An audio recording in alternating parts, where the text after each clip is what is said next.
আমাকে এখানে কোশ্চেনে দিয়েছে যদি এক্স প্লাস ওয়াই ইকুয়ালস 36 হলে এক্স মাইনাস 27 কিউব আর ওয়াই মাইনাস 9 কিউবের মান কত হবে। তাহলে এটাকে কি করব, দেখো এটাকে ধরে নেব এ, এটাকে ধরে নেব বি।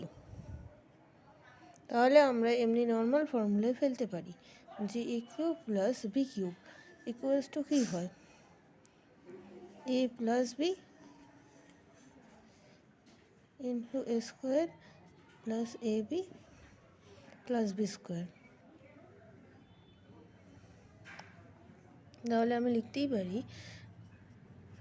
প্লাস ওয়াই মাইনাস 9, তারপর যেমন আছে এটা স্কোয়ার স্কোয়ার বি স্কোয়ার এগুলো লিখতেই পারি। তাহলে এক্স প্লাস ওয়াই মাইনাস হয়ে যাবে 36, এক্স প্লাস ওয়াই এর মান যদি লিখি, এক্স প্লাস ওয়াই এর মান আমার কাছে দেওয়াই ছিল 36, সেটা আমি লিখে দিলাম, আর মাইনাস 36 লিখলে আলটিমেটলি হয়ে যাবে আমার অ্যান্সার 0। আর 0-র সাথে যাই মাল্টিপ্লাই করো না কেন অ্যান্সার হবে 0।